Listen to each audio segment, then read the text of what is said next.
Wafer से मेरा मतलब एक बहुत छोटा सा सेमीकंडक्टर का टुकड़ा, उसके दो हिस्सों में अलग अलग तरह की कोशिश करी है। अलग तरह से कोशिश क्या कि किसी में इलेक्ट्रॉन बढ़ाने का प्रयास किया है और किसी में होल बढ़ाने का प्रयास किया है ना। मैंने क्या किया है, एक इस वेफर में एक टुकड़ा लिया हमने सेमीकंडक्टर का। सेमीकंडक्टर जो कंडक्टर से कम कंडक्टिंग है और इंसुलेटर से ज्यादा है। तो इसके आधे हिस्से में इलेक्ट्रॉन की संख्या बढ़ाने का प्रयास किया है और आधे में होल। कैसे? इंप्योरिटी मिला के। यानी ये प्योर होता तो इसमें इतने इलेक्ट्रॉन ना होते, लेकिन इम्प्योर है तो इसमें थोड़ी मिलावट की, यहां इलेक्ट्रॉन बढ़ गए और यहां थोड़ी मिलावट की, होल बढ़ गए। मैंने अभी अभी डिस्कशन के दौरान बताया कि इलेक्ट्रॉन बढ़ाने के लिए कौन सी इंप्योरिटी मिलाई जाती है? पेंटावेलेंट। और होल बढ़ाने के लिए ट्राइवेलेंट।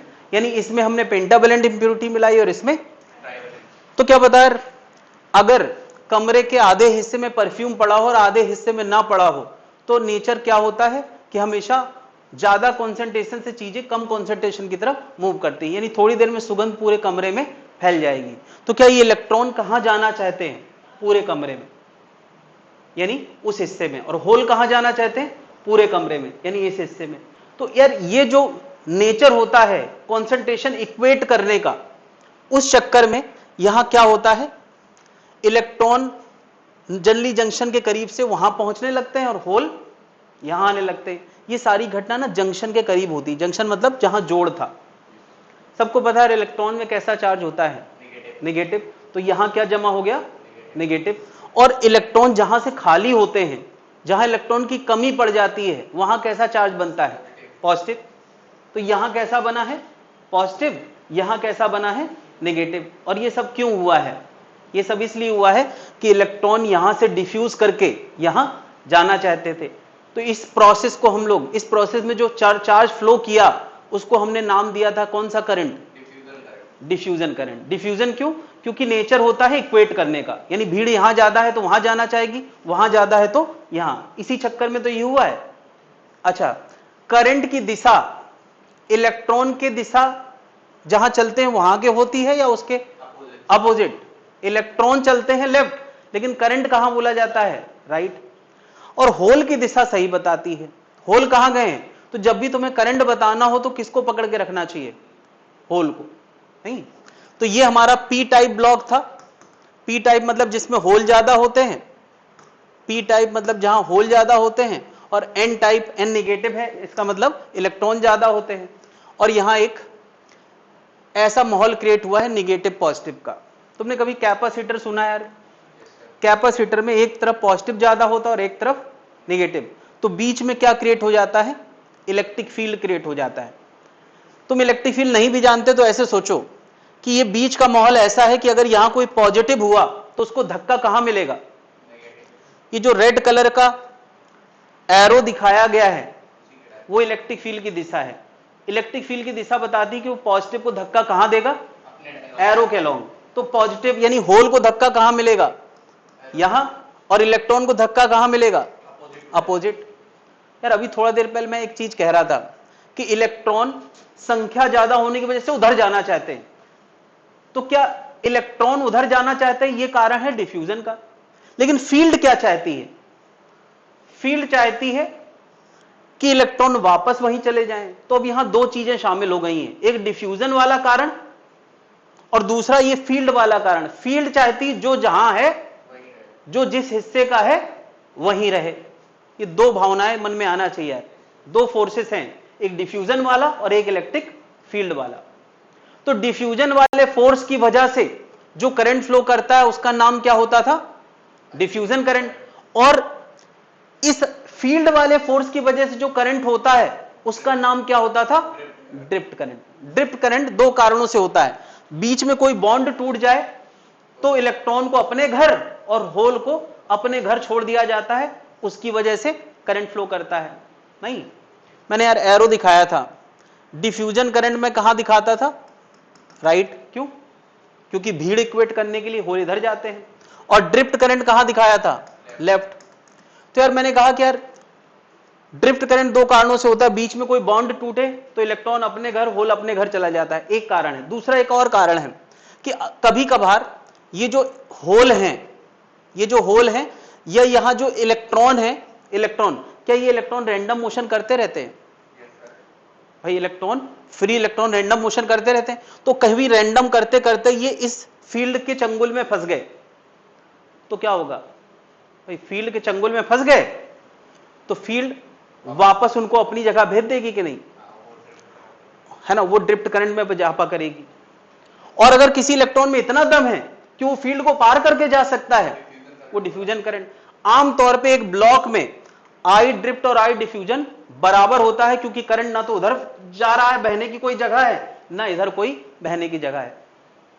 तो ये बातों पे मैं थोड़ा सा प्रकाश डाल चुका हूं, मेरे ख्याल से थोड़ा थोड़ा फीलिंग डेवलप हो रही है, थोड़ा भी डेवलप हो रही है तो ये बहुत है, क्योंकि इस टॉपिक में लोग 2-2 3-3 बार पढ़ के भी दिमाग में बिठा नहीं पाते हैं, है ना, लेकिन तुम लोग कर रहे हो, इतना बहुत है। स्पेशली तुम्हारे लिए बोल रहा हूं, तुम लोगों को एक ही बार में समझना। ठीक। तो यार ये इसकी स्टेबल स्टेट है, और स्टेबल स्टेट में मैं तुमसे पूछूं करंट होता है या नहीं?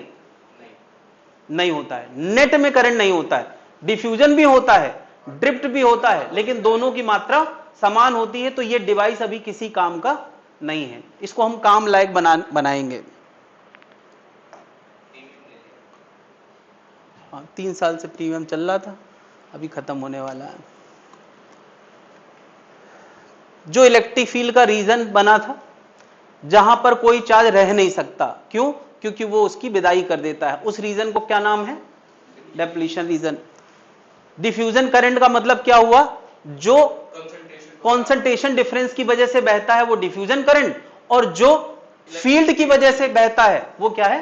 Drift current. इतनी बातें हम लोग कर चुके हैं, और अब आगे पिछले एपिसोड के आगे अब हम लोग को चलना है। याद आ गया भाई सब कुछ? भाई बीच बीच में घर जाने के बाद दुनिया भर के ख्याल हम लोगों को प्रदूषित कर देते हैं, तो ऐसा लगता है जैसे अब हम टॉपिक से दूर चले गए हैं यहाँ आने के बाद। नहीं लगता है कि नहीं? नहीं, इसका मतलब दुनिया भर के ख्याल घर पे है नहीं। घर पे डिस्टरबेंस का सामान है कि नहीं सबके पास?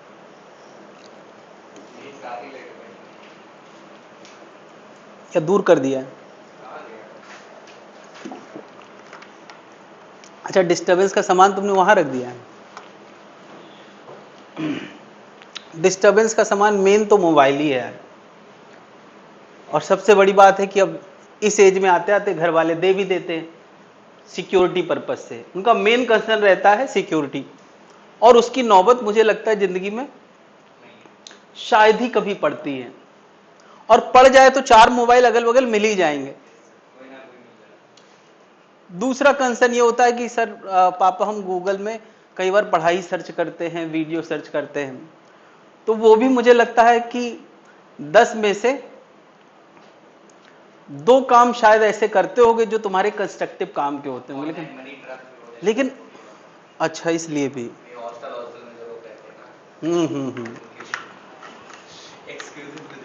एक्सक्यूजेस तो बहुत, मतलब मिल जाएगा कुल मिला। बेटा तुमको अभी मिला? तो क्या मेरा डेटा सही है? 10 में से 2 काम की चीजें, 8 बिना काम की। तो ये है यार। तो एक्सेप्ट भी कर रहा है। कम से कम तुम ये तो कह सकते सर नहीं मैं नहीं करता, कर रहे हो।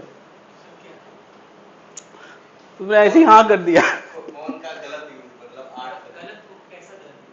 गलत यूज जैसे फेसबुक देख रहे हैं, यूट्यूब में फालतू वीडियो देख रहे हैं, क्लिप्स देख रहे हैं।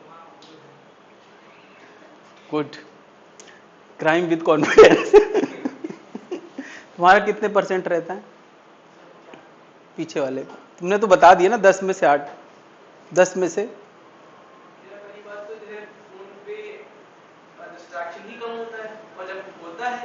कम क्यों होता है? तुमने ऐसा क्या सेटिंग कर रखा? अलग ही पड़ा रहता है। वेरी गुड, बहुत बढ़िया। जब भी होता है तो पढ़ाई ऐसे करते हैं? नहीं करते।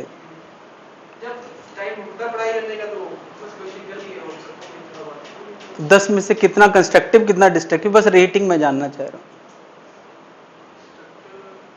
80% कंस्ट्रक्टिव, 20% डिस्ट्रक्टिव।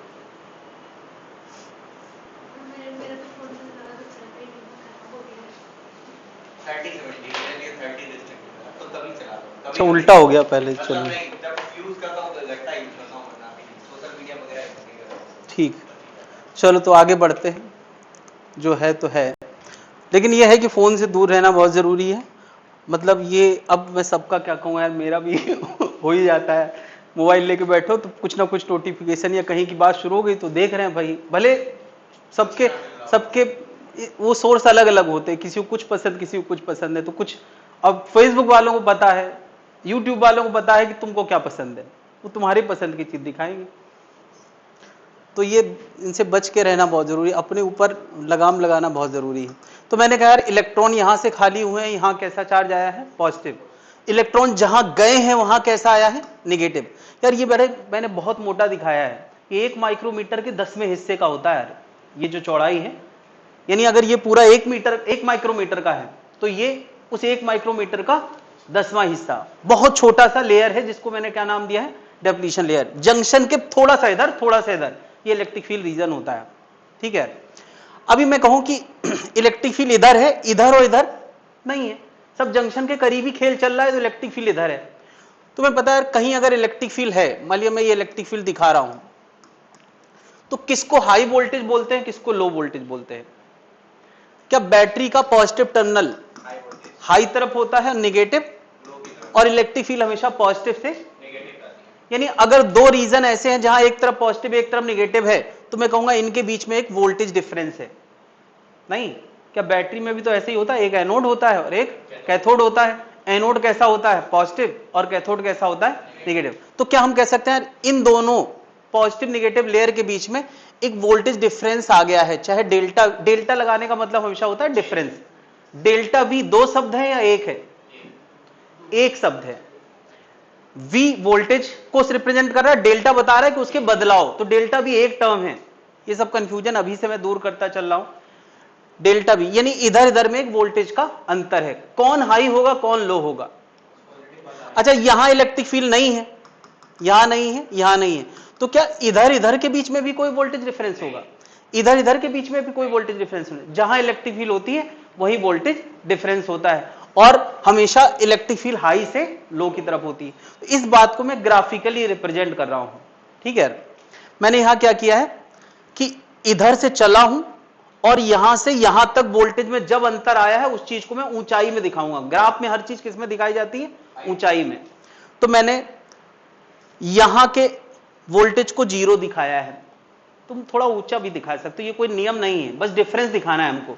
और इधर के वोल्टेज को थोड़ा ऊपर दिखाया है। ये ऊंचाई कहां बदली है, ऊंचाई वहां बदली है जहां इलेक्ट्रिक फील्ड का रीजन है। भाई इतने में इलेक्ट्रिक फील्ड का रीजन है, तो क्या हम कह सकते हैं ये जो हाइट का अंतर है यही वोल्टेज डिफरेंस को डिनोट कर रहा है। ये जितना अंतर है यहां से यहां तक वही वोल्टेज डिफरेंस को डिनोट कर रहा है। क्या बात समझ पा रहे हैं? ये वोल्टेज डिफरेंस कम रखना है या ज्यादा रखना है, ये हम कंट्रोल कर सकते हैं। नहीं, वो किस, अच्छा बताओ इलेक्ट्रिक फील्ड क्यों आई है? कॉन्सेंट्रेशन इक्वेट करने के लिए। अगर मैं इसमें जो इंप्योरिटी मिलाया था वो कम मिलाऊं तो वोल्टेज डिफरेंस ज्यादा आएगा, या ज्यादा मिलाऊं तो ज्यादा आएगा? क्या इतनी बात समझ में आ रही है कि ये कॉन्सेंट्रेशन की वजह से ही तो चार्ज मूव करे थे, तभी तो इलेक्ट्रिक फील्ड आई है। यानी हम हल्की डोपिंग करेंगे तो हल्का वोल्टेज डिफरेंस आएगा, ज्यादा डोपिंग करेंगे, ज्यादा मिलावट करेंगे तो ज्यादा। यानी कि हम मटेरियल को डिफ्यूज करते समय, डोप करते समय ये तय कर सकते हैं कि हमें कम फील्ड चाहिए या ज्यादा, यानी हम चॉइस के हिसाब से अपना पीएन जंक्शन बना सकते हैं। ये बात जनता को समझ में आ रही है? ये वोल्टेज डिफरेंस हमारे कंट्रोल में। अच्छा ये कम होगा तो डिफ्यूजन होना आसान होगा, या ज्यादा होगा तो डिफ्यूजन होना आसान होगा? डिफ्यूजन मैंने बताया इलेक्ट्रॉन का फील्ड पार करके उस तरफ पहुंचना, फील्ड को चैलेंज करने जैसी बात है। ये वो खाई है जिसको पार करके इलेक्ट्रॉन को पार करके यहां से वहां पहुंचना है। तो वोल्टेज कम होगा तो पार करना आसान होगा या ज्यादा? कम होगा तो ऐसा है ना, एक इलेक्ट्रॉन जब वोल्टेज पार कर रहा होता है तो ये खाई उसको रोकती है या फेवर करती है? रोकती है। डिफ्यूजन वाले इलेक्ट्रॉन को रोकती है, ड्रिफ्ट वाले इलेक्ट्रॉन का फायदा कराती है। अभी मैं डिफ्यूजन वाइज बात कर रहा हूं। कि इलेक्ट्रॉन को पॉजिटिव हमेशा अट्रैक्ट करता है कि नहीं? तो एक तरह से कुछ ऐसी बात है कि इलेक्ट्रॉन यहां से कूदना चाहता है, उसकी पीठ में रस्सी बांध रखी है किसने? पॉजिटिव ने। दम हो तो उस रस्सी के बाद भी तुम पार करके दिखाओ। तो हर इलेक्ट्रॉन डिफ्यूजन नहीं कर पाता है ना? तो क्या मैं कहूं वोल्टेज का अंतर ज्यादा होने में खाई बड़ी हो गई तो इलेक्ट्रॉन का पार करना मुश्किल होगा। तो यार इसके काम के हिसाब से इस वोल्टेज डिफरेंस का नाम क्या रखा गया है? Barrier voltage. बैरियर मतलब नहीं होता कि बैरियर जितना खुला होगा निकलना उतना आसान होगा, तो ये वोल्टेज जितना कम होगा निकलना उतना आसान होगा। ये कुछ ऐसे समझ लो कि यार तुम्हें फांद के निकलना है, तो बार नीचे होगा तो तुम फांद जाओगे, बार ऊपर होगा नीचे से नहीं निकल सकते, ऊपर होगा फांदना मुश्किल होगा और ऊपर होगा तो फांदना और मुश्किल होगा। तो ये वोल्टेज का अंतर जो यहां क्रिएट हुआ है ये बैरियर वोल्टेज है। किसी डिफ्यूजन वाले इलेक्ट्रॉन को अगर इसको पार करना है तो बैरियर वोल्टेज क्या होना चाहिए? कम होना चाहिए। जितना बैरियर वोल्टेज कम होगा डिफ्यूजन उतना, है ना? तो मैं लिख सकता है delta V will be small, diffusion current will increase. इसी डेल्टा V का नाम क्या होता है? Barrier voltage. इसी डेल्टा V का नाम क्या है? Barrier voltage. ये ग्राफ मेरे ख्याल से सबको समझ में आ रहा है। तो एक पीएन जंक्शन डायोड बनाना है और उसी के नीचे, है ना, जरूरी नहीं यार ऐसा बनाया जाए, तुम लोग इजी डायग्राम ऐसे बना सकते हो यार। ऐसे इलेक्ट्रिक फील्ड बना दो, यहां इलेक्ट्रॉन दिखा दो, एक होल दिखा देना, यहां होल दिखा दो, एक इलेक्ट्रॉन दिखा देना, बस।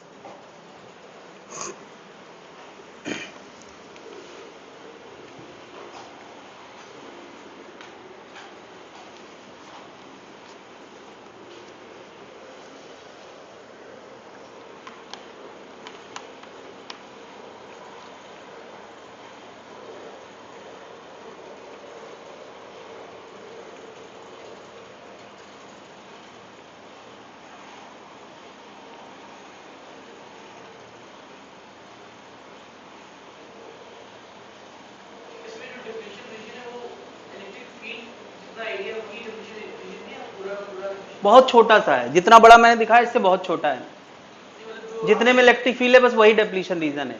वोल्टेज डिफरेंस हमेशा कौन क्रिएट कर रहा है? Depletion region. देखो हमने वोल्टेज के बदलने की शुरुआत यहां से दिखाई और यहां तक दिखाई। क्यों? यहां से यहीं तक तो इलेक्ट्रिक फील्ड है।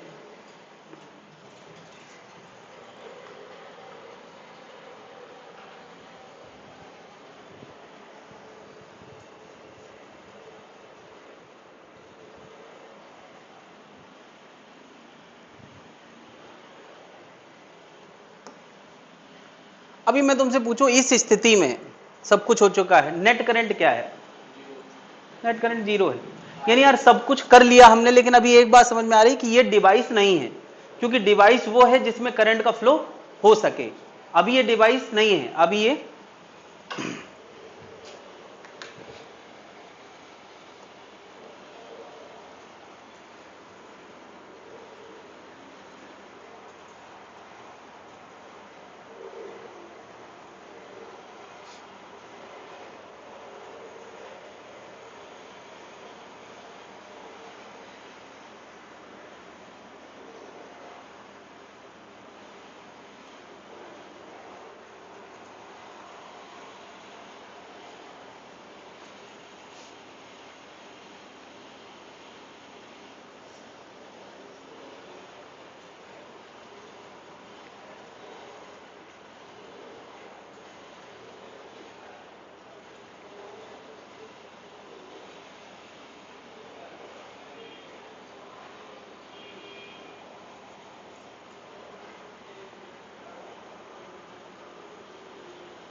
नोट कर लिया। तो यार अगर मुझे इसके अंदर के करंट को कंट्रोल करना है तो एक बात हमें समझ में आ रही है, बैरियर को छोटा करेंगे तो करंट बढ़ जाएगा। कौन वाला बढ़ जाएगा? डिफ्यूजन वाला या ड्रिफ्ट वाला? डिफ्यूजन। और बैरियर को बड़ा करेंगे तो डिफ्यूजन करंट, ड्रिफ्ट में बहुत हल्का सा फर्क पड़ता है। एक्चुअली ड्रिफ्ट जो है ना, रेंडमनेस के भरोसे है, वो बहुत कंट्रोल नहीं होता। ड्रिफ्ट अपने मन से थोड़ी होता है, भूले भटके कोई इलेक्ट्रिक फील्ड के दायरे में आ जाए तो ड्रिफ्ट होता है। बात समझ रहे हो? तो मेन जो करंट कंट्रोल होता है वो किसकी वजह से होता है? डिफ्यूजन की वजह से। तो या तो हम डिफ्यूजन को बढ़ा सकते हैं नाला छोटा करके, यानी ये बैरियर छोटा करके, या तो हम इसको घटा सकते हैं बैरियर को। तो इसके लिए हम लोग क्या करने वाले हैं? इसके लिए हम लोग बायसिंग करने वाले हैं। बायसिंग शब्द सुना होगा, इसको बोलते हैं पक्षपात। यानी किसी टीचर को, एक बच्चे को, फेवरेट बच्चा है उसका, यानी गुरु द्रोणाचार्य का फेवरेट बच्चा कौन था? अर्जुन। तो उसको फेवर किया, उसको सारी विद्याएं सिखाई, और जो नहीं पसंद है तो उसका क्या मांग लिया? अंगूठा मांग लिया। तो किसी को फेवर करना है तो फेवर वाली बायसिंग है, इसको बोलते हैं फॉरवर्ड बायसिंग, यानी फायदे वाला पक्षपात। और एक क्या होता है? रिवर्स बायसिंग, यानी पक्षपात किया मगर नुकसान वाला, रिवर्स बायसिंग। तो हम लोगों ने यार बहुत अनैतिक काम किए अब तक पीएन जंक्शन बनाने में। उसकी डोपिंग कराई थी, डोपिंग समझते हो ना यार? हाँ, मिलावट। उसमें हमने एन टाइप मिलावट कराई थी, पी टाइप मिलावट, यानी उसको नशेड़ी बनाया पहले। और अब हम क्या करने वाले हैं? पक्षपात करने वाले हैं। पक्षपात कैसे करेंगे? हम लोग यार एक जगह बैरियर बढ़ाएंगे और एक जगह बैरियर घटाएंगे। ये देखो अंतर कम हुआ और यहां बढ़ा है। कैसे बढ़ाएंगे? तो यार देखो, अगर हम इस पीएन जंक्शन में पी को पॉजिटिव दे दें और एन को क्या दे? निगेटिव। तो तुम जरा देखो, क्या ये इलेक्ट्रिक फील्ड ऐसे होती थी कि नहीं? और बैटरी की इलेक्ट्रिक फील्ड कहां आ गई? बैटरी की इलेक्ट्रिक फील्ड राइट आ गई। देखो, बैटरी के पॉजिटिव से निगेटिव की तरफ फील्ड होती है कि नहीं? तो यार अंदर की फील्ड रेड वाली लेफ्ट है और बाहर की फील्ड कहां आ गई? राइट आ गई। तो ये फील्ड एक दूसरे को कम करने वाली है या बढ़ाने वाली है? कम करने वाली है। अरे भाई, ये लाल वाली फील्ड पीएन जंक्शन की थी और ये ग्रीन वाली फील्ड किसकी है? बैटरी की है। तो दोनों एक दूसरे के फेवर में है या खिलाफ हैं? खिलाफ हैं। तो फील्ड कम हो जाएगी, और फील्ड कम होगी तो बैरियर वोल्टेज जो पहले ज्यादा हुआ करता था, क्या वो वोल्टेज भी कम हो जाएगा? ठीक है, तो फील्ड नेट में कम हो जाएगी, बैरियर वोल्टेज भी कम हो जाएगा, और बैरियर वोल्टेज कम होगा तो कौन सा करंट बढ़ जाएगा? डिफ्यूजन। तो ये कौन सी बायसिंग है? फॉरवर्ड। यानी यहां हमने करंट को बढ़ाने का प्रयास किया है। दूसरा तरीका, दूसरे पक्षपात क्या कर सकते हैं कि हम यार P को पॉजिटिव ना देके कैसा दे दें? निगेटिव। यार देखो, इलेक्ट्रिक फील्ड इधर होती थी क्या? एक्सटर्नल फील्ड ऐसे होती थी, और बैटरी की फील्ड कहां आ गई? उसी के अलोंग आ गई। तो बताओ, ये फील्ड को बढ़ाने का प्रयास चल रहा है या घटाने का? भाई अंदर की फील्ड भी वही, बैटरी की फील्ड भी वही, तो फील्ड क्या हो गई? बढ़ गई। और फील्ड बढ़ गई तो बैरियर वोल्टेज भी बढ़ गया। बैरियर वोल्टेज बढ़ गया यानी बैरियर ज्यादा ऊंचा हो गया, तो अब इलेक्ट्रॉन का पार करना मुश्किल हो गया। तो क्या बताओ? डिफ्यूजन करंट कम हो जाएगा, पोटेंशियल बैरियर बढ़ गया, इलेक्ट्रिक फील्ड बढ़ गई। ड्रिफ्ट करंट हल्का सा बदलता है ना? Increase little bit, very small, बहुत थोड़ा सा ड्रिफ्ट करंट बढ़ता है, ज्यादा नहीं बढ़ता है, बहुत थोड़ा सा। ड्रिफ्ट करंट में कोई अंतर नहीं आता, ये माइक्रो एम्पियर लेवल का होता है। और डिफ्यूजन करंट मिली एम्पियर, यानी इसके मुकाबले 1000 गुना ज्यादा होता है। यानी ड्रिफ्ट करंट में ज्यादा कंट्रोल है ही नहीं हमारा, तो ड्रिफ्ट करंट की हम चर्चा ही नहीं करें, ज्यादा अच्छा है। केवल ये 3 पॉइंट लिख लें, नोट करते जाए।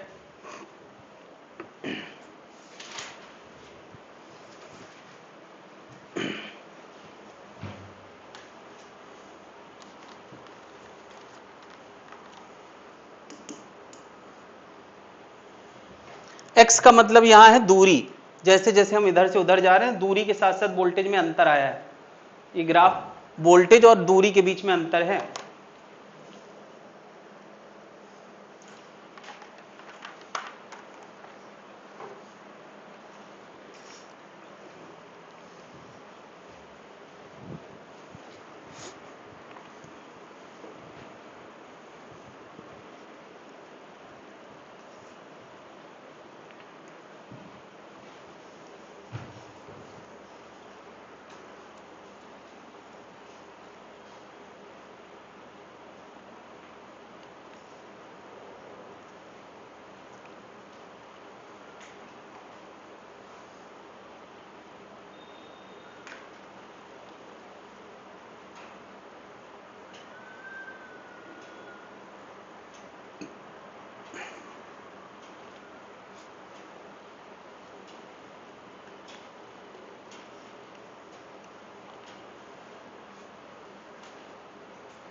अब ये डिवाइस बनने की दिशा में हम लोग बढ़ रहे हैं। अभी तक हम मटेरियल समझ रहे थे, अब हमने एक जंक्शन, पीएन जंक्शन डायोड बनाया है, पीएन जंक्शन बनाया है, और ये हम कंट्रोल कर पा रहे हैं। हम क्या इसके बैरियर को कम ज्यादा करके करंट को रैपिडली कंट्रोल कर पा रहे हैं। कि तो करंट एकदम से बहता है मिली एम्पियर के लेवल पे, या तो एकदम से माइक्रो एम्पियर के लेवल पे जाता है, या जीरो हो जाता है। क्या बताओ यार, एक साइड में फॉरवर्ड बायसिंग में करंट मिली एम्पियर के लेवल का बहता है और रिवर्स बायसिंग में करंट माइक्रो एम्पियर के लेवल, तो 1000 गुना का फर्क पड़ गया। क्या ये कंट्रोल्ड फ्लो ऑफ इलेक्ट्रॉन है कि नहीं? मेरे ख्याल से टॉपिक का जो टाइटल था इलेक्ट्रॉनिक डिवाइस, अब वो यहां से थोड़ा थोड़ा समझ में आ रहा है कि भाई टाइटल ये क्यों है। इलेक्ट्रॉनिक डिवाइस वो होते हैं जहां कंट्रोल फ्लो ऑफ इलेक्ट्रॉन होता है, तो ये कंट्रोल करने के लिए हमारे पास बायसिंग बैटरी है। हम बायसिंग बैटरी से करंट को रैपिडली बदलाव कर सकते हैं। क्या कंडक्टर में हम ऐसा कर सकते हैं क्या? नहीं, कंडक्टर में हम इतना करंट फ्लो कराने के लिए फिर वोल्टेज भी बदलेंगे। मैं तो उसी 2-4-5 वोल्ट की बैटरी से ही जीरो करंट भी कर देता हूं और फॉरवर्ड करंट भी कर देता हूं।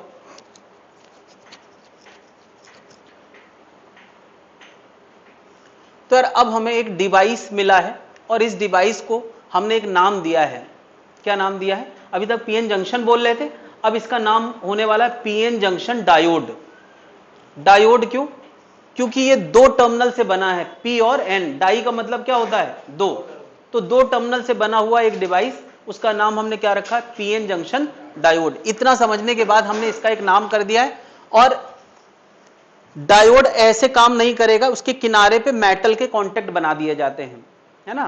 तुमने देखा हो सेमीकंडक्टर, जब वो पीसीबी बोर्ड होता है तो उसमें वो कईया लगाते हैं तो वो मेटल के कॉन्टेक्ट बन जाते हैं। ऐसे ही इस सेमीकंडक्टर के बगल में यहां मेटल के कॉन्टेक्ट बनाए जिससे वायर का कनेक्शन किया जाएगा, यानी इससे बैटरी जोड़ी जाएगी। यानी अभी अभी जो मैंने बैटरी लगाई थी उन्हीं कॉन्टेक्ट से जोड़ी होगी, है ना, तभी वो डिवाइस हमारा किसी काम का होगा। तो ये पीएन जंक्शन डायोड है विद मेटेलिक कॉन्टेक्ट, और ये इसका सिंबल है।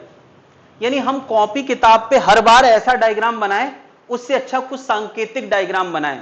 ये कोई फोटोग्राफ नहीं है, ये बस उसका रिप्रेजेंटेशन है, और रिप्रेजेंटेशन बड़ा लॉजिकल है। लॉजिकल ऐसा कि हमने पी टाइप से एन टाइप की तरफ तीर बनाया है।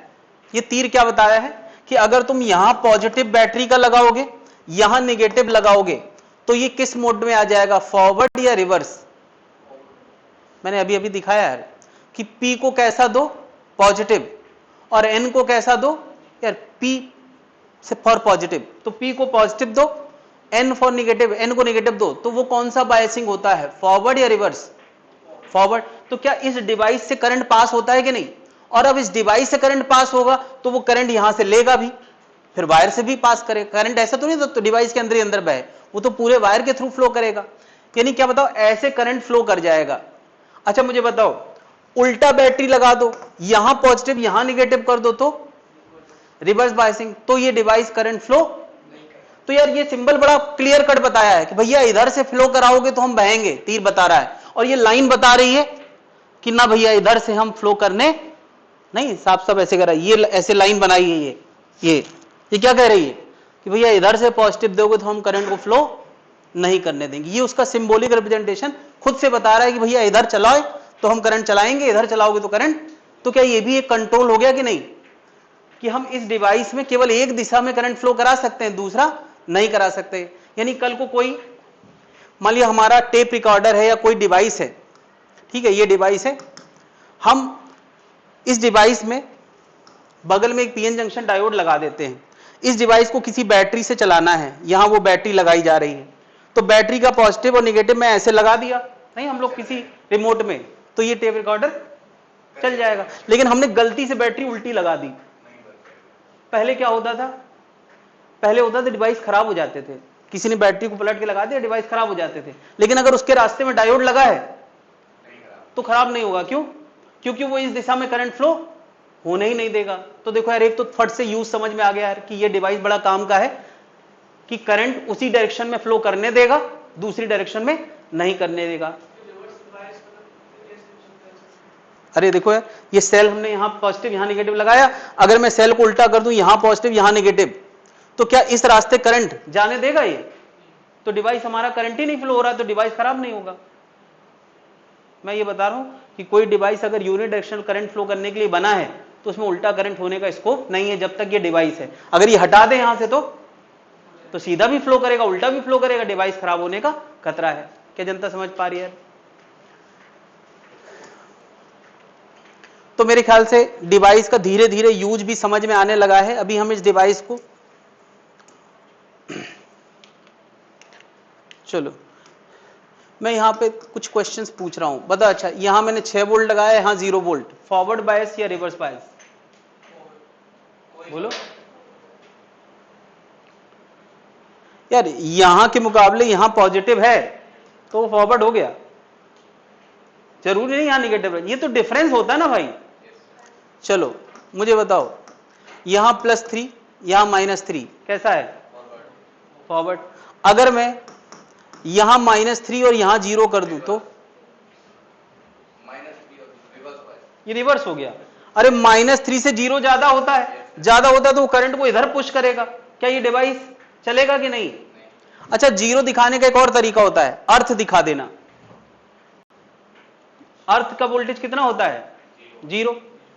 चलो मुझे जरा ये इस क्वेश्चन का जवाब दें। यहां -3 वोल्ट, यहां -6 वोल्ट। चलो हाथ उठाना यार। कितने लोग कहते हैं कि ये फॉरवर्ड बायस्ड है? हाथ उठाएं। कितने लोग कहते हैं ये रिवर्स बायस्ड है? ओके, सभी सही बोल रहे हैं। ये कैसा है? Forward biased. क्या ये -6 है, ये -3 है, तो इसके मुकाबले ये ज्यादा है, और ज्यादा है तो यहां करंट फ्लो कर सकता है, तो ये कैसा हो गया? Forward biased. क्या बात समझ में आ गई है? तो ये फॉरवर्ड है, ये रिवर्स है, ये फॉरवर्ड है, ये फॉरवर्ड है। समझ में आ गई बात? नोट करते जाए।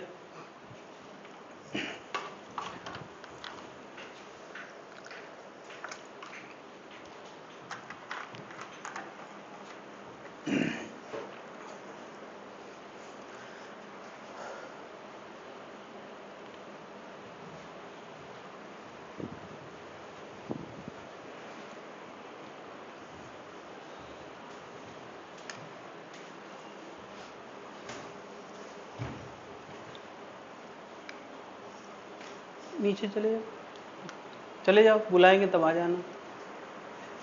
रिमोट इधर रख दो।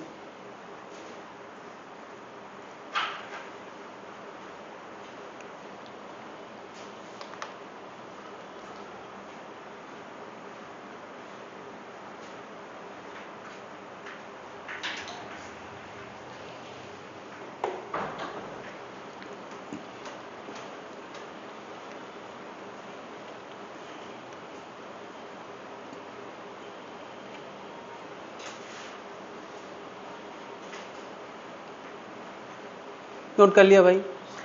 तो यार इस डायोड को, अब हम इसको पीएन जंक्शन ना बोल के पीएन जंक्शन डायोड को सिंपल डायोड बोलेंगे, है वही सब, है ना। पीछे की बातें भुला के अब नए सिरे से बस ये सोचो कि यार फॉरवर्ड क्या है, रिवर्स क्या है। ठीक है, इसको हम और ज्यादा समझने के लिए इसको बैटरी के माहौल में रखते हैं, बैटरी के इन्फ्लुएंस में रखते हैं, यानी वोल्टेज इसके अक्रॉस लगाते हैं, है ना। फॉरवर्ड और रिवर्स दोनों बदल बदल के देखते हैं कि ये डिवाइस कैसे बिहेव कर रहा है। जब हम किसी के बारे में जानना चाहते हैं तो उस पर एक्सपेरिमेंट करते हैं, है ना, तरह तरह की वैल्यू के लिए। जैसे किसी का गुस्सा चेक करना है तो तुम उसको गुस्सा दिलाओ, तुम भी गुस्से हो, वो भी गुस्सा हो, तुम भी गुस्सा हो, तो देखो कब वो ब्रेक कर जाता है, सुपर गुस्से में आ जाता है। तो ये उसकी कैरेक्टरिस्टिक पहचान करने का तरीका है, किसी की कैरेक्टरिस्टिक पहचान करने का। तो यार इसमें हम तरह तरह के वोल्टेज लगा लगा के इसकी हरकत देखना चाहते हैं कि ये कैसे बिहेव करता है, नहीं, और उस हरकत को हम ग्राफ में रिप्रेजेंट करेंगे, जिसको बोलते हैं डायोड कैरेक्टरिस्टिक।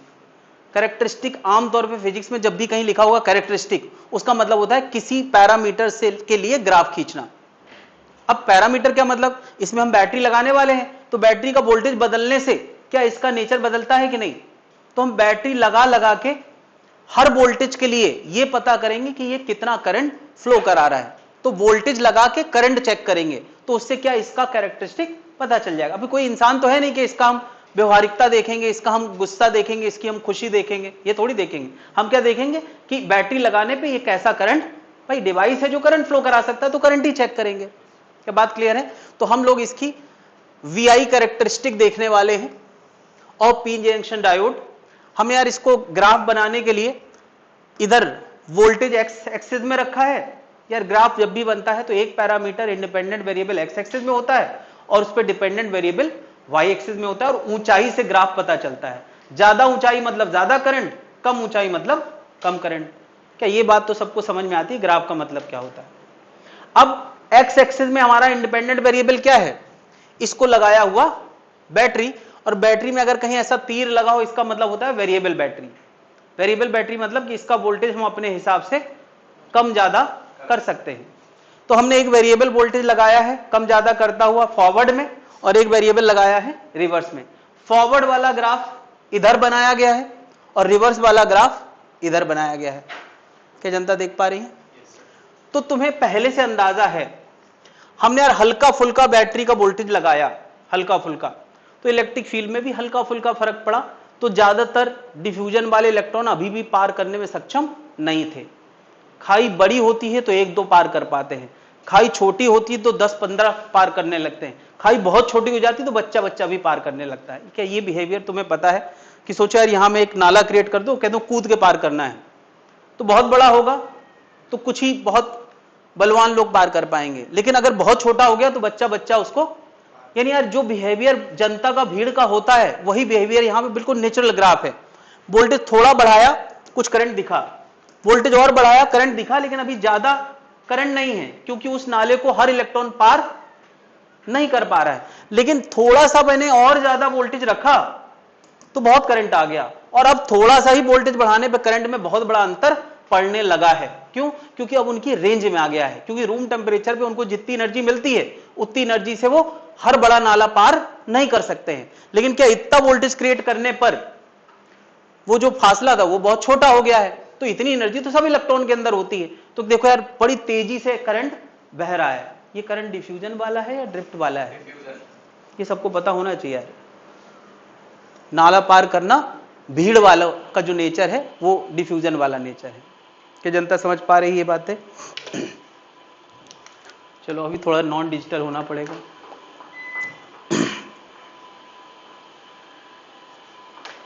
फॉरवर्ड बायस में करंट फ्लो करता है, हाँ। रिवर्स बायस में करंट फ्लो नहीं करता है। ना के बराबर नहीं, मिली एम्पियर और माइक्रो एम्पियर का अंतर है। उसमें ग्राफ भी उसका पहली बात या तो बन नहीं सकता, या तो बनेगा तो बहुत छोटा बनेगा। हाँ ग्राफ या तो बन नहीं सकता रिवर्स बायस का, या तो बनेगा तो बहुत छोटा बनेगा, माइनस में बन रहा है ना। हाँ, तो ये अभी मैंने जो I वर्सेस V कैरेक्टरिस्टिक बनाई है, ये कौन सा था? फॉरवर्ड बायसिंग का ग्राफ था, है ना? फॉरवर्ड बायसिंग का ग्राफ था। अब मैं रिवर्स ये जो वोल्टेज है ना ऊपर वाला, ये किस में है? Milli ampere. मिली एम्पियर भी कम करंट होता है, बट माइक्रो के मुकाबले तो 1000 गुना ज्यादा होता है। अब मैं वोल्टेज क्या कर रहा हूं? -1, -2, -3 निगेटिव में वोल्टेज बढ़ा रहा हूं। तो तुम क्या देखोगे? निगेटिव में -4, -5, यानी वोल्टेज बढ़ाते जाओ, करंट में कुछ खास फायदा नहीं हो रहा है। तो मैंने बताया था ड्रिफ्ट करंट किसके भरोसे होता है? रेंडमनेस के। रेंडमनेस मतलब कोई इलेक्ट्रॉन फील्ड के दायरे में आ जाए तो वो पार हो जाएगा, और फील्ड के दायरे में ही नहीं आ रहा है तो चाहे तुम जितना वोल्टेज बढ़ाते रहो कोई फायदा नहीं होता है। एक लिमिट के बाद कहीं ना कहीं तुम देखोगे कि रिवर्स में एकदम हाहाकार मचता है। यानी ये करंट अभी किस लेवल का था? माइक्रो एम्पियर लेवल का। लेकिन एक लिमिट से ज्यादा वोल्टेज बढ़ा दिया ना तो करंट फिर बढ़ता नहीं है, बहुत ज्यादा बढ़ जाता है। यार ये जो वोल्टेज है इसको पार किया तो हद से ज्यादा वोल्टेज करंट बढ़ जाता है। पता है उसका कारण क्या है? मैं अभी कह रहा था एक पीएन जंक्शन डायोड में, हाँ वो कारण मैं बता रहा हूं। दो कारण होते हैं ड्रिफ्ट करंट के। एक तो ये होता है कि इस फील्ड के दायरे में कोई random minority charge majority charge carrier, just a minute, इसमें कौन ज्यादा होते हैं? इलेक्ट्रॉन। ये इलेक्ट्रॉन, इसमें क्या ज्यादा होते हैं? होल। ठीक है, यहां होल ज्यादा है। मान लिया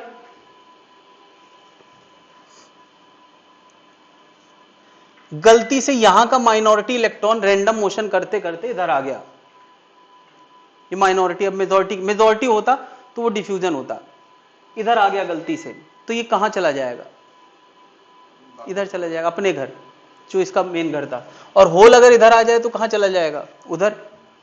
तो क्या इलेक्ट्रॉन इस बार डिफ्यूजन वाला नहीं है, ये डिफ्यूजन वाला तो ज्यादा से कम आना चाहिए थे, कम से ज्यादा जा रहा है, कम से ज्यादा जा रहा है। तो ये कौन सा करंट है, ड्रिफ्ट करंट, यानी ये वाला करंट है। लेकिन क्या ये रैंडम मोशन करते करते फील्ड के दायरे में आ जाए, ये तो इसकी चांसेस पे निर्भर करता है, ये वोल्टेज बढ़ाने से ज्यादा निर्भर नहीं करता। हाँ, फील्ड बढ़ाओगे तो थोड़ा उसका दायरा बढ़ जाएगा, तो शायद चांसेस थोड़ा बहुत बढ़ जाएंगे। यानी इसमें हमारा कोई बस नहीं है, देखा जाए तो इस पे हमारा कोई बस नहीं है। रूम टेम्परेचर, अब अगर तुमने फील्ड को हद से ज्यादा कर दिया, तुम यहां बैटरी बढ़ाते जा रहे हो, तो क्या ये फील्ड स्ट्रांग होती जा रही कि नहीं। तो पता, रिवर्स बायसिंग में जब हम वोल्टेज बढ़ाते हैं तो ये जो बैटरी की फील्ड है और जो अंदर की फील्ड है, दोनों क्या हो जाती हैं, अलाइन हो जाती हैं। अलाइन हो जाती है तो वोल्टेज बहुत ज्यादा, अब बहुत ज्यादा वोल्टेज बढ़ गया, बहुत ज्यादा फील्ड बढ़ गई, तो अंदर के बॉन्ड ब्रेक होने के चांसेस रहते हैं। और अगर बॉन्ड ब्रेक हो गए, यानी इलेक्ट्रॉन और होल पेयर जनरेट हो गया, तो फिर से वही इलेक्ट्रॉन अपने घर जाएगा, होल अपने घर, फिर से करंट। तो कौन सा करंट बढ़ा, डिफ्यूजन। अब हर मटेरियल का कोई ना कोई टॉलरेंस लेवल होता है कि हम इतनी फील्ड के पास टूट जाएंगे। तो अगर एक एटम टूटा है तो बगल वाला भी टूटने को बैठा है, बगल वाला भी टूटने को बैठा है। तो अगर हमने इस वोल्टेज से ज्यादा वोल्टेज कर दिया रिवर्स में, तो इलेक्ट्रिक फील्ड इतनी खतरनाक लेवल की हो जाएगी, 10 की पावर इलेक्ट्रिक फील्ड 10 की पावर 6 वोल्ट पर मीटर लेवल की हो जाती है। और जब इतने लेवल की इलेक्ट्रिक फील्ड हो जाती है, तो यहां की बॉन्ड ब्रेकिंग बहुत शार्प, बहुत फास्ट हो जाती है। यानी यहां एटम के एटम टूटने लगते हैं, इलेक्ट्रॉन होल पेयर फ्री होने लगते हैं। तो कौन सा करंट बहुत तेजी से बढ़ जाता है, ड्रिफ्ट करंट। करंट हद से ज्यादा बढ़ जाता है, इसको बोलते हैं क्या, ब्रेकडाउन वोल्टेज। क्या, उस वोल्टेज का नाम क्या हो गया, ब्रेकडाउन वोल्टेज। वी ब्रेकडाउन जब होता है तब इलेक्ट्रिक फील्ड इस ऑर्डर की हो जाती है ना। और इसको हम लोग बोल देते हैं आमतौर पे फील्ड स्ट्रेंथ। फील्ड स्ट्रेंथ का मतलब कि इतनी फील्ड से ज्यादा ये मटेरियल बियर नहीं कर सकता है, ये अपने एटम को तोड़ बैठता है, उसके इलेक्ट्रॉन, आउटर मोस्ट के इलेक्ट्रॉन छोड़ बैठता है। और जब छोड़ता है तो एक दो एटम नहीं, क्योंकि सब एक ही कैटेगरी के हैं, तो एक ही साथ सब बस्ट हो जाएंगे, सब टूट जाएंगे। और टूट जाएंगे तो जो करंट फ्लो करता है ना, क्या यहां एक वोल्टेज के करीब करंट में बहुत बड़ा अंतर है, वोल्टेज में बहुत छोटा सा अंतर है, ना के बराबर। यानी मान लिया ये वोल्टेज मान लिया -10 वोल्ट पे ऐसा हुआ है, तो क्या -10 और -10.1 और 9.9 में ही ये सारा खेल हो जाना है। यानी इसके बाद वोल्टेज में ज्यादा अंतर नहीं आता, करंट में बहुत ज्यादा अंतर आता है। क्या बात समझ रहा है। तो ये इस डिवाइस का कट ऑफ वोल्टेज है, या ब्रेकडाउन वोल्टेज कह देते हैं, या कट ऑफ वोल्टेज बोल देते हैं। क्या बात क्लियर है, ठीक। तो अभी तुम लोगों ने दो चीजें मैंने बताई हैं, एक फॉरवर्ड बायसिंग में इसकी कैरेक्टरिस्टिक और एक रिवर्स बायसिंग में, ठीक है। हेडिंग डालना है डायोड कैरेक्टरिस्टिक। डायोड कैरेक्टरिस्टिक में हम क्या करते हैं, current versus IV graph draw करते हैं। किसके लिए, एक बार फॉरवर्ड के लिए और एक बार रिवर्स के लिए। ग्राफ बनाया जरा।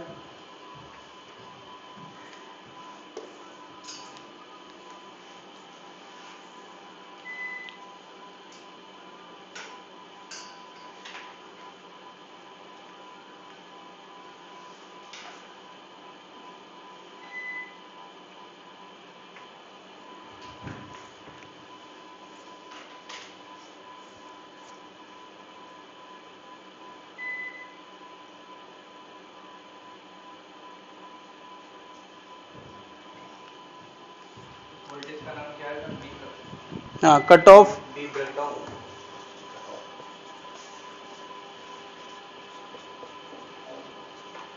या इसका एक और नाम है ब्रेकडाउन, सर ऊपर आई होगा ना, आई होगा, sorry I versus B graph है। ये ऊपर वाला मिली एम्पियर में होता है और ये किस में होता है, माइक्रो एम्पियर।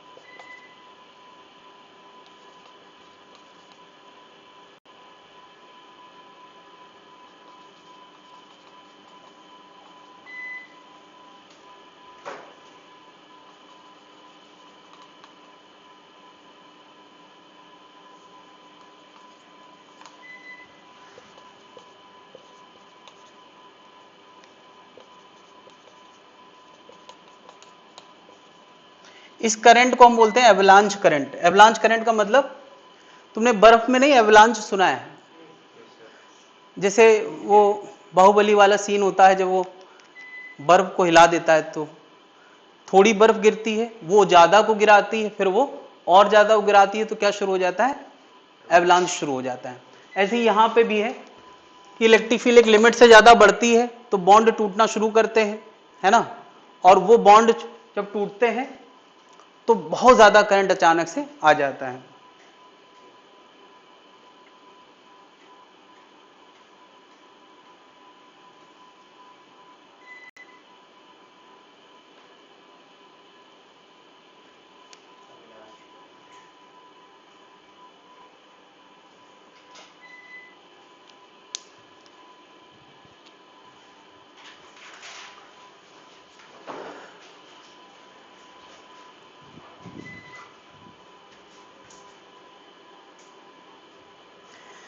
एक नाम आता है ओम्स लॉ। सबने पढ़ा है ओम्स लॉ क्या होता है? क्या बताओ, क्या पढ़ा है Ohm's law? V equal to I R के बेसिस पे उसने कहा कि करंट और voltage V equal to I R वाले रिलेशन से होते हैं, यानी जैसे जैसे वोल्टेज बढ़ेगा वैसे वैसे करंट बढ़ेगा। बल्कि वो ग्राफ हम लोग ड्रॉ करते हैं V और I के बीच में, तो वो हमेशा कैसा बनता है V और I में? Straight line. पढ़ा है सबने कि नहीं? V बराबर क्या होता है? I R. नहीं, तो अगर किसी को R निकालना हो तो हम क्या करते थे? ये पढ़ा है कि नहीं? ये सब, ये कौन सा लॉ है? Ohm's law. ओम्स लॉ में वोल्टेज करंट का ग्राफ ऐसा बनता है, ये सबने पढ़ा होगा कभी ना कभी। ये किस टॉपिक में पढ़ने को मिलता है? करंट इलेक्ट्रिसिटी में। तो जो हमारे मेटेलिक वायर होते हैं, एल्युमिनियम, कॉपर, है ना, उनसे अगर कोई रजिस्टर बना है तो वो ओमिक सर्किट का हिस्सा होंगे या नॉन ओमिक? यानी वो जो मटेरियल है वो कैसे हैं? ओमिक हैं। उनसे बना हुआ जो सर्किट है उस सर्किट को क्या बोलेंगे? Ohmic circuit. नहीं, ओमिक सर्किट में वोल्टेज करंट के डायरेक्टली प्रोपोर्शनल होता है। V is directly proportional to current. यानी ये ग्राफ कैसा होता है? लाइन। क्या यहां V और I का ग्राफ, हालांकि उल्टा बना है V और I में, क्या यहां V और I का ग्राफ लाइन है क्या? कि मैंने V और I का बनाया है, अगर तुम I और V का भी बनाओगे तो लाइन ही बनेगा। उल्टा भी कर सकते हैं। तो क्या ये लाइन है क्या? तो क्या मैं कह सकता हूं कि जो पीएन जंक्शन डायोड होता है, it's a non ohmic device? नहीं यार, डायोड इज नॉन ओमिक। अब नॉन ओमिक है, जैसे मैं कह दूं कि एक सर्किट में हम बैटरी लगाते हैं, ये उसका रजिस्टर है, करंट फ्लो कराते हैं, ये एक रजिस्टर है, करंट फ्लो कराते हैं, तो उसमें ये ऐसा ग्राफ होता है, ये ओमिक है, इसका अपना एक रेजिस्टेंस होता है। तो वो रेजिस्टेंस बदलता हुआ होता है या फिक्स होता है? मतलब इनमें V बदलता है तो I बदलता है कि R भी बदलता है? मेरा क्वेश्चन है। ठीक है, अगर जब टेम्परेचर ना बदले तो R बदलता नहीं है। जैसे हम एक बल्ब ले आए, ये बल्ब है 220 वोल्ट का बल्ब है, तो 220 पे इतनी रोशनी दे रहा है, अगर 100 वोल्ट आए तो कम रोशनी देगा, 5 वोल्ट आए तो और कम। तुमने कभी देखा नहीं यार, वोल्टेज बदलने से लाइट कम होती? तो इसका V भी बदलता है, I भी बदलता है, क्या नहीं बदलता है? R, जब तक वो ओमिक है। नहीं, लेकिन यहां पर V और I का ग्राफ लाइन नहीं है, तो क्या इसमें R V फिक्स नहीं है? तो नॉन ओमिक सर्किट में फिक्स रेजिस्टेंस ना होके बदलता हुआ रेजिस्टेंस होता है, जिसको हम बोलते हैं डायनेमिक रेजिस्टेंस। तो एक line, diode is non ohmic. Non ohmic circuit has devices has dynamic. Dynamic से मेरा मतलब है चेंजिंग, जो बदलता रहे, चेंजिंग रेजिस्टेंस।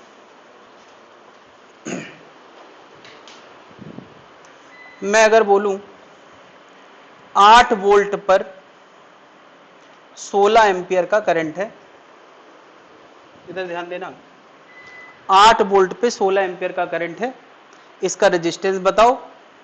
तो तुम क्या करोगे, 8 में 16 डिवाइड कर दोगे, उल्टा कर दो, थोड़ा अच्छा आंसर आएगा। ये 8 है, ये 16 है, चलो बताओ। 2 ओम। रेजिस्टेंस की यूनिट क्या होती है, 2। अच्छा बताओ, इधर में अगर एक 4 एम्पियर 8 वोल्ट ग्राफ इधर बनाऊं तो आर क्या आएगा, 8/4, तब भी 2 ओम आएगा। क्योंकि ये लाइन ग्राफ है, तो तुम चाहे बीच का कोई पॉइंट ले लो, चाहे किनारे का ले लो, या डिफरेंस ले लो। बताओ, अच्छा ये डिफरेंस कितना है, इसको डेल्टा आई बोलेंगे। कितना बोलेंगे, कितना बोलोगे, 4। इसको बोलेंगे डिफरेंस डेल्टा वी, वोल्टेज में बदलाव कितना है, 8। तो क्या V/I निकाल लो या डेल्टा V/I निकाल लो, डेल्टा आई निकाल लो, क्या अंतर आएगा। देखो यार, V/I यानी तुम कह दो यार 16/8 वही आया, और 8/4 कर लो, क्या वही आ रहा है कि नहीं।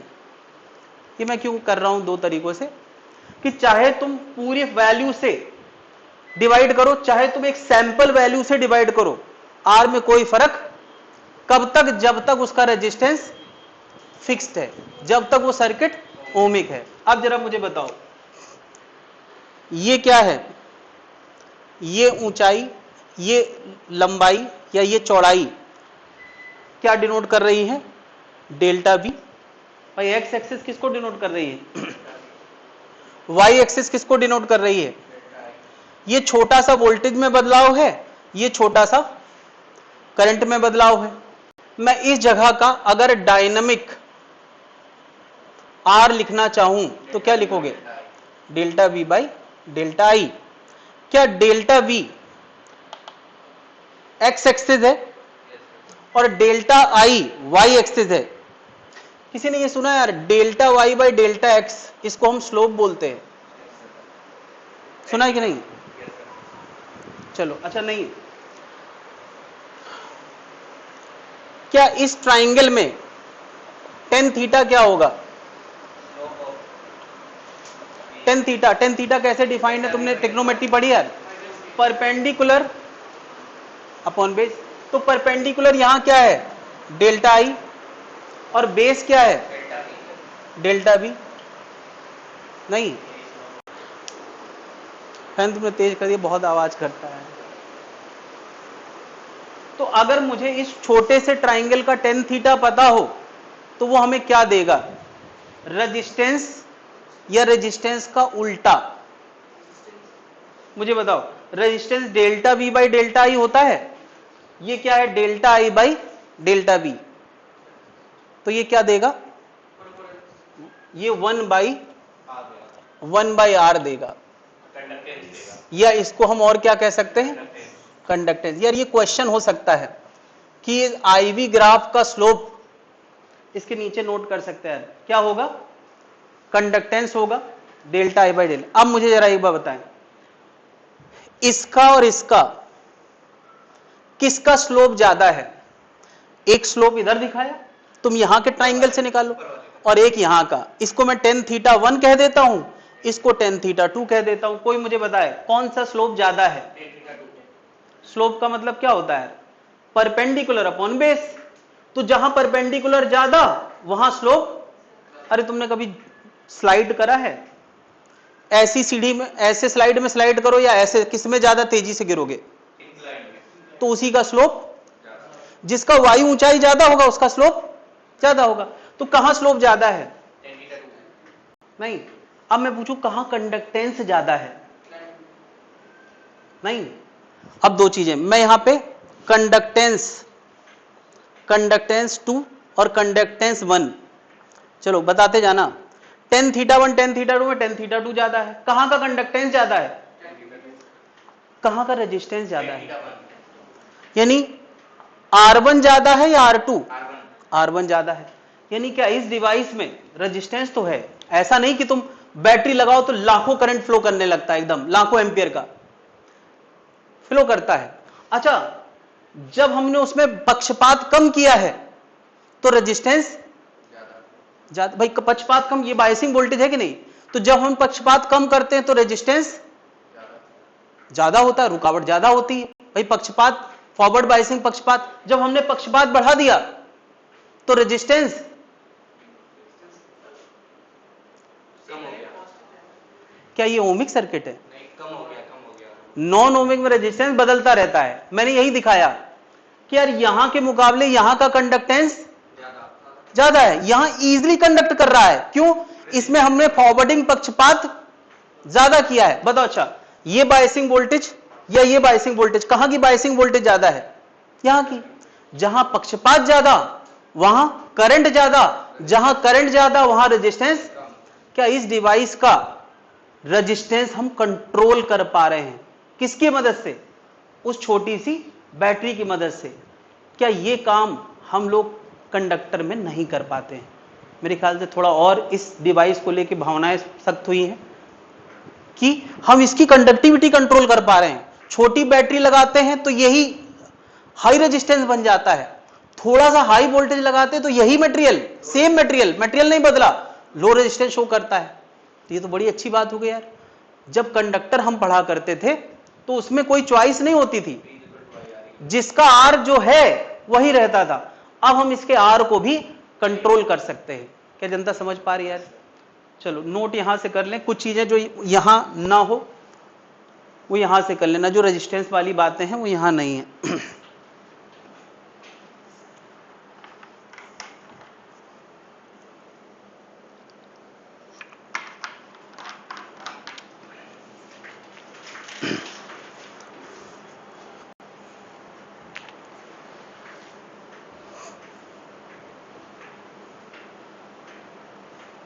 ठीक है, इसी से नोट कर लो, कोई दिक्कत नहीं, सब इसमें दिया है। तो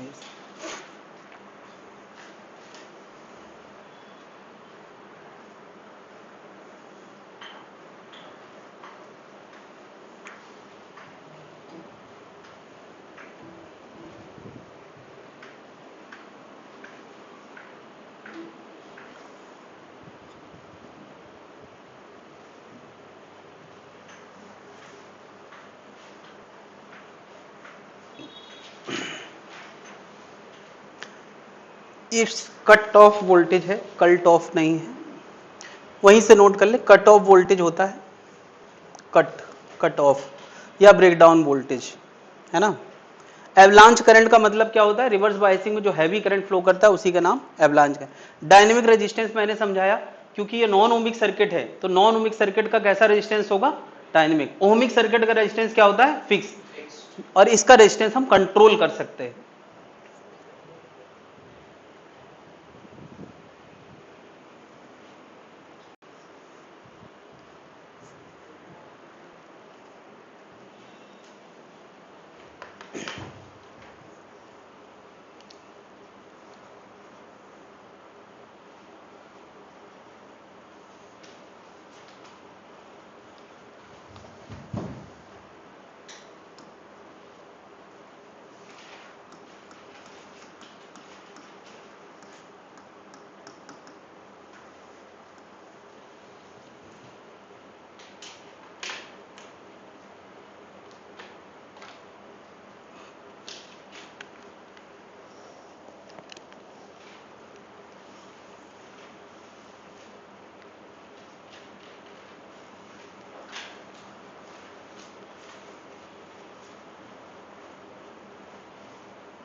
तो क्या ये ग्राफ खींचने से हमने इस डायोड के नेचर को और अच्छे से जान समझ लिया है? ये डायोड फिर से क्या इशारा कर रहा है? फॉरवर्ड में रखोगे, देखो यार इसका एक लाइन बनाना चाहे तो क्या है? फॉरवर्ड में रखोगे तो करंट देंगे, रिवर्स में रखोगे तो करंट नहीं देंगे, और बहुत ज्यादा करोगे तो हम खराब हो जाएंगे, क्योंकि इतना ज्यादा करंट, एवलांच करंट होता है तो डिवाइस इतना गर्म हो जाएगा कि वो डिवाइस खराब होने का चांस रहता है। नहीं तो इस लिमिट से ज्यादा पहुंच गए तो डिवाइस ही खराब हो जाएगा। क्या इतनी बात समझ में आ गई? तो ये एक बहुत छोटी सी बात जो समझ में आई है, इसका एक कंक्लूजन मैं यहां बना रहा हूं कंक्लूजन क्या है कि अगर कोई डायोड में यहां प्लस रिलेटिवली यहां माइनस है, यहां माइनस है, तो उसका बिहेवियर एक वायर जैसा होता है, लगभग एक वायर जैसा होता है। हालांकि ये वायर जैसा नहीं होता, इसमें थोड़ा बहुत वोल्टेज भी होता है, वो वोल्टेज की हम चर्चा नहीं कर रहे हैं। तो एक्ट एज वायर। मैं क्या कह रहा हूं, फॉरवर्ड में ये कैसा बिहेव करता है, जैसे डायोड है ही नहीं, बस कंडक्टर लगा है उसके बीच में। और रिवर्स बायसिंग में इसका बिहेवियर कैसा होता है, यहां प्लस और यहां माइनस कर दो तो इसका बिहेवियर ऐसा होता है जैसे रास्ता ही नहीं है बीच में। भाई रास्ता होगा तभी तो करंट फ्लो करेगा। इसको बोलते हैं ओपन सर्किट। ओपन सर्किट यानी इंसुलेटर की तरह बिहेव करता है।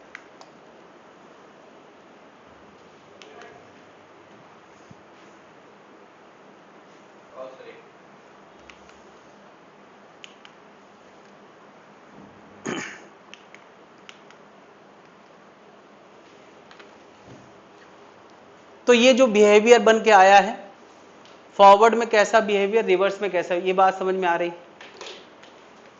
कभी कभार इसके हल्के से वोल्टेज की चर्चा होती है, इनमें हल्का फुल्का वोल्टेज होता है, वो क्वेश्चन में मेंशन किया जाएगा। अपने मन से हम इसको मान के नहीं चलते हैं।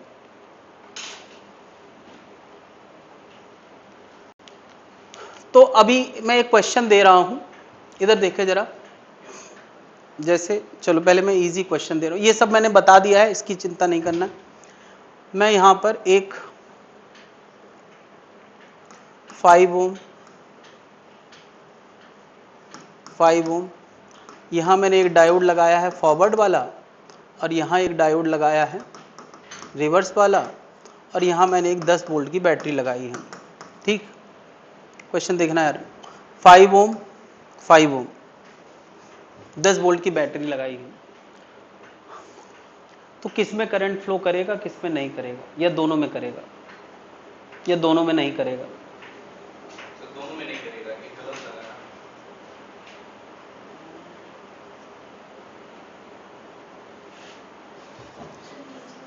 नीचे वाले में कर जाएगा। एक मिनट देख लो यार, किस में करेगा, किस में नहीं करेगा? करेगा। इस वाले में करेगा। क्यों? ये देखो बैटरी का बड़ा प्लेट क्या बताता है, प्लस, छोटा प्लेट क्या बताता है, माइनस। तो बताओ ये फॉरवर्ड है या ऊपर वाला फॉरवर्ड है? नीचे वाला फॉरवर्ड है, ऊपर वाला क्या है, रिवर्स है। दिख रहा है कि नहीं? तो फॉरवर्ड है तो इसका काम एक तरह से किसकी जैसा है, एक, और इसका काम एक। तो अब मैं इस सर्किट को नए सिरे से बनाता हूं। मैंने एक को हटा दिया है और एक की जगह क्या लगा दिया है, वायर लगा दिया है। ठीक है, अब मुझे बताओ 10 वोल्ट की बैटरी है, किस में करंट फ्लो करेगा, किस में नहीं करेगा? नीचे वाले में करेगा, ऊपर वाले में? कोई बता सकता है कितना करंट फ्लो करेगा? 2 एम्पीयर। और ये तो हम करंट इलेक्ट्रिसिटी के जमाने से जानते हैं। आई बराबर क्या होता है, V बाई आर। V है 10, R है 5, तो कितना आ गया, 2 एम्पियर। क्या समझ गया? यानी यहां से 2 एम्पियर जाएगा और यहां से करंट जाने की रास्ता ही टूटा है। नहीं कहते थे आगे पुलिया टूटी है तो वहां से करंट नहीं जाएगा।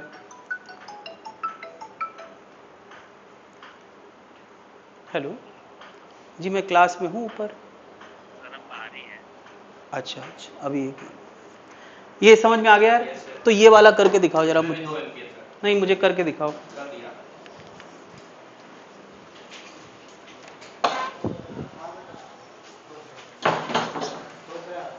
दे दिया किसी को लग रहा। कोई आया तो था ऑफिस में। अरे ले लिया। ज़्यादा दिन नहीं चलेंगे, बता देना आप। क्योंकि जितना ही किराया दे के आए हैं उतना किराया इनका चले नहीं पाएंगे।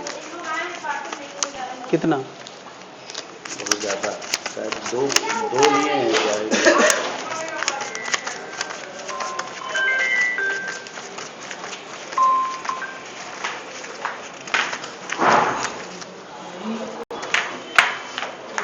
बढ़ा दिया इस बार 1000 उन्होंने। आपसे क्या बोला है, बढ़ा के लाना है कम?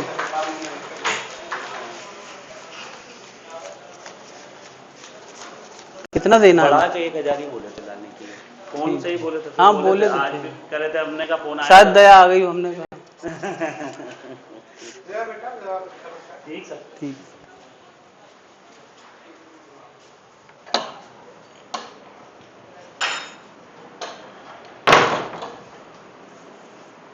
हाँ भाई, कुछ जैसे मैंने ये किया यार कि जहां फॉरवर्ड मिल जाए उसका रास्ता तोड़ दो, जहां फॉरवर्ड मिल जाए उसका रास्ता बाहर लगा दो, और जहां ओपन मिल जाए वहां ओपन कर दो। ऐसे इसमें करो, कौन फॉरवर्ड है कौन रिवर्स है, एक का रास्ता। कौन फॉरवर्ड है? सर एक सेकंड रुक जाना। ऊपर वाला और नीचे वाला रिवर्स। तो कहां का वायर जोड़ोगे? ऊपर वाले को हटा के वायर जोड़ देना, 50/6 और नीचे वाले को क्या कर दोगे? हटा के इसकी पुलिया तोड़ दो, इनकम्प्लीट कर दोगे। तो अब बताओ यहां से कितना करंट जाएगा? सर 50/6 बताओ यहां से कितना करंट जाएगा? 0 जब पुलिया टूटी है तो ट्रैफिक खत्म, करंट जीरो। ऊपर से करंट जाएगा कि नहीं? यस सर जाएगा। तो कितना करंट जाएगा? 50/6 एम्पीयर। एनीवन बताएं कितना करंट जाएगा? सर पैरेलल में 50/6 जाएगा, मैंने गलत कर दिया था। कितना करंट जाएगा?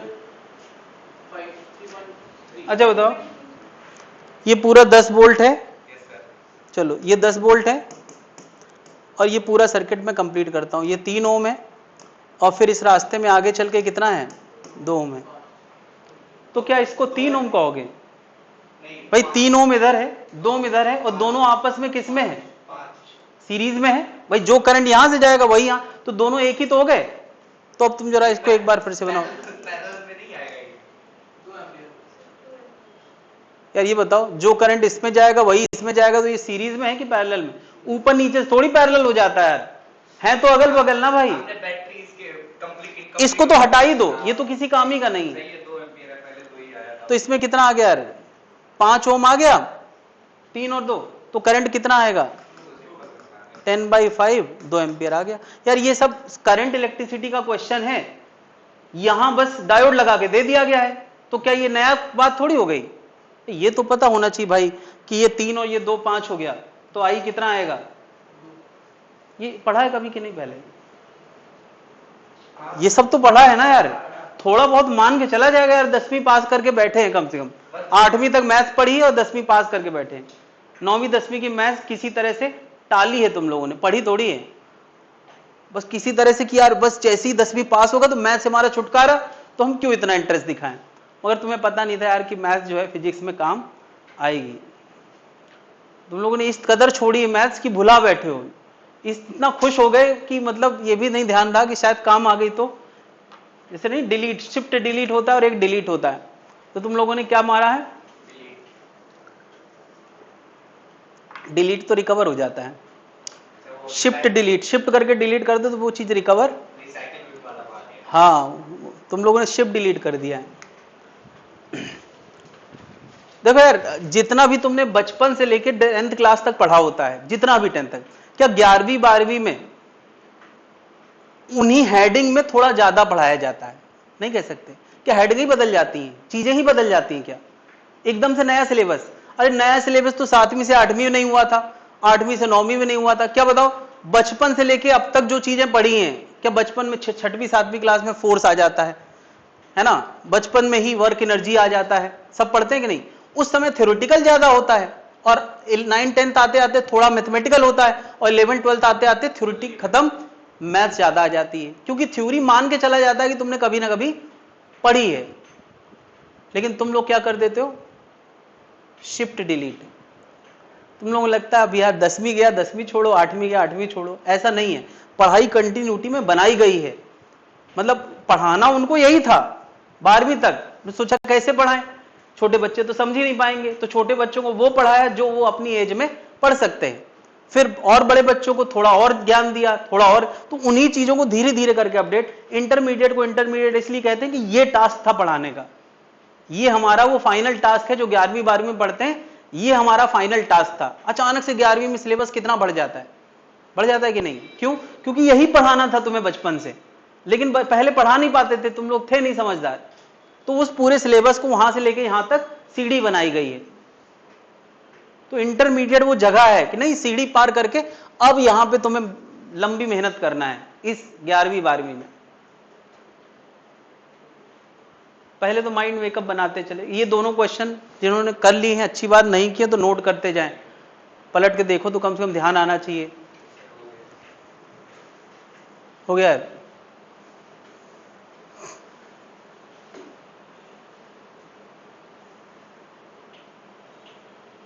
नोट कर लिया भाई लोग?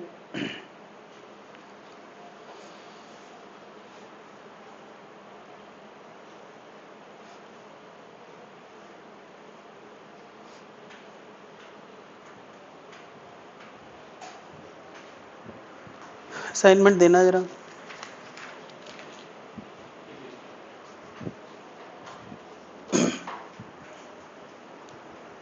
पेन देना। तो अब तुम्हारा 54 तक का तो होमवर्क था ही पहले, वो सबने कर लिया है। हाँ 28 वाला मैंने छोड़ दिया था क्या?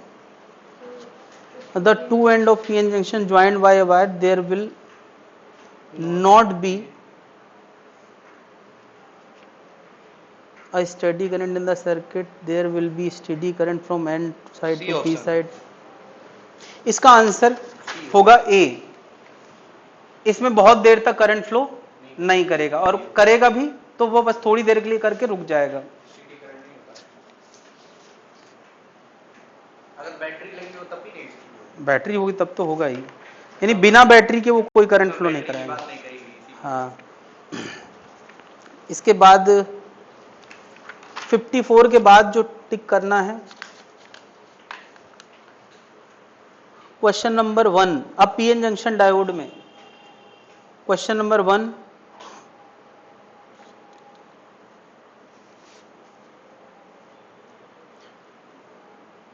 Forward arrangement PN junction diode. Question number 2 मैं इसमें डॉट लगा देता हूं, ठीक है।